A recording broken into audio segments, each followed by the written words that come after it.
जी आपका धन्यवाद अध्यक्ष जी। अध्यक्ष जी, मैं आजाद समाज पार्टी काशीराम की ओर से स्वास्थ्य सुरक्षा से राष्ट्रीय सुरक्षा उपकर विधेयक 2025 पे अपनी बात रख रहा हूं। यह विधेयक जितना बड़ा नाम लेकर आया है उतने ही बड़े सवाल साथ लाया है। इस बिल का उद्देश्य राष्ट्रीय सुरक्षा और लोक स्वास्थ्य को सुदृढ़ करना बताया गया है, लेकिन इसकी संरचना, प्रावधान और भाषा में भारी अस्पष्टता है। अतिशक्तियां और राजस्व वसूली की प्रवृत्ति स्पष्ट रूप से दिखाई देती है। विधेयक का उद्देश्य स्पष्ट नहीं है, नाम बड़ा और दिशा धुंधली।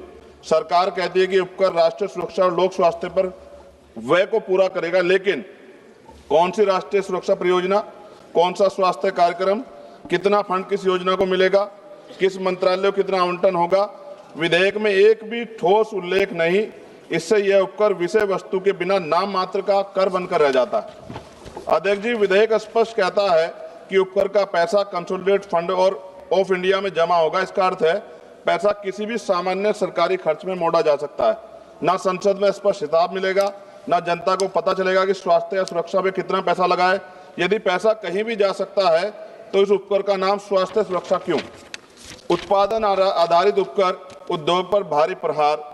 इस बिल में मशीनों की क्षमता और उत्पादन पर उपकर लगाया जाएगा। इतना भारी उपकर छोटे उद्योग को समाप्त करेगा, मध्यम उद्योग को अस्थिर करेगा, लाखों परिवारों की आजीविका खतरे में पड़ेगी, उत्पादकों पर अनुचित आर्थिक दबाव पड़ेगा।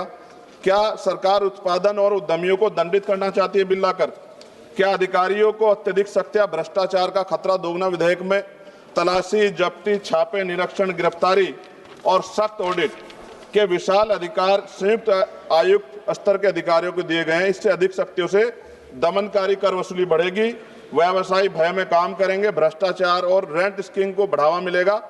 इतिहास गवाह है, कभी अत्यधिक दमन से न अनुपालन बढ़ता, न राजस्व। अवैध छुपा हुआ भूमिगत उत्पादन बढ़ेगा।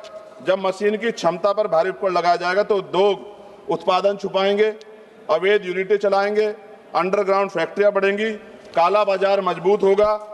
और WHO के अनुसार GST सेस बढ़ने के बाद अवैध बाजार में 13,000 करोड़ तक दुगना हुआ है। क्या सरकार वही गलती दोहराना चाहती है? नशीले उत्पादों की मांग कीमत बढ़ने पर भी नहीं घटती। अध्यक्ष जी, पान मसाला जैसे उत्पाद एडिक्टिव है। कीमत बढ़ने से इनके उपभोक्ता कम नहीं होते, बल्कि गरीब लोग सस्ते, मिलावटी, जहरीले, काला बाजार उत्पाद खरीदते हैं। स्वास्थ्य जोखिम में बढ़ता है, सरकारी अस्पतालों पर बोझ बढ़ता है, समाज में दीर्घकालिक नुकसान होता है। क्या यह स्वास्थ्य सुरक्षा या स्वास्थ्य संकट है?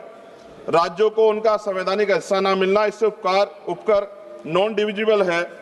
इसका अर्थ है राज्यों को इसमें से ₹1 का भी हिस्सा नहीं मिलेगा। केंद्रवाद बढ़ेगा, राज्यों की वित्तीय स्वायत्तता कमजोर होगी, विकास योजना पर प्रतिकूल प्रभाव पड़ेगा। राज्यों का हक क्यों छीना जा रहा है? अध्यक्ष जी, विधेयक को संसदीय परीक्षण से बचाकर जल्दी पारित करने की कोशिश गलत।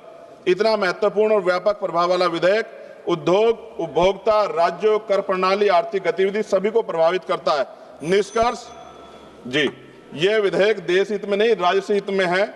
और माननीय अध्यक्ष जी, सभी तथ्यों को देखते हुए स्पष्ट है, यह विधेयक अस्पष्ट है, अनियंत्रित है, शक्तियां देता है, उद्योग विरोधी है, अवैध बाजार बढ़ाएगा, गरीबों को नुकसान पहुंचाएगा, राज्यों के अधिकार छीनता है और उपकर प्रणाली को अविश्वसनीय बनाता है। हमारी स्पष्ट मांग है, विधेयक को तत्काल प्रवर समिति स्टैंडिंग कमेटी को भेजा जाए, उपकर की दर, उपयोग और पारदर्शक ठोस प्रावधान शामिल किया जाए, कर अधिकारियों की शक्तियों को सीमित और जवाबदेह बनाया जाए, उपकर राष्ट्रीय स्वास्थ्य व राष्ट्रीय सुरक्षा पर व्यय हो, इसका कानूनी प्रावधान अनिवार्य किया जाए।